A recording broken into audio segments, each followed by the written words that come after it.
BBA, BCA, BCom computer కోర్సులో 100% placement లభించే ఏకైక డిగ్రీ కాలేజ్ కూకట్పల్లిలోని iCreate degree college. Station Ghanpur మాజీ ఎమ్మెల్యే డాక్టర్ తాటికొండ రాజయ్య వివాదంలో చిక్కుకున్నారు.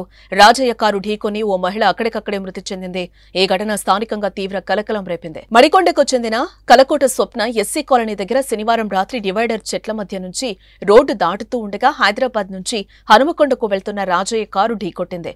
కారు బలంగా ఢీకొట్టడంతో స్వప్నకు తీవ్ర గాయాలు కాగా అక్కడికక్కడే మృతి చెందింది. ప్రమాద సమయంలో రాజయ్య కారులో ఉన్నారు. కారును కాజీపేటలోని బాపూజీ నగర్ లో వదిలేసి మడికొండ పోలీసులకు రాజయ్య సమాచారం ఇచ్చి వేరే కారులో వెళ్లిపోయారు. అయితే ప్రమాద సమయంలో కారును డ్రైవర్ నడిపిస్తున్నట్లుగా సమాచారం. ప్రస్తుతం ఈ ఘటనపై స్థానికులు సమాచారం మేరకు ఘటనా స్థలికి చేరుకుని పోలీసులు పరిశీలించారు. కేసు నమోదు చేసుకుని మృతదేహాన్ని పోస్టుమార్టం కోసం తరలించి దర్యాప్తు చేపట్టారు.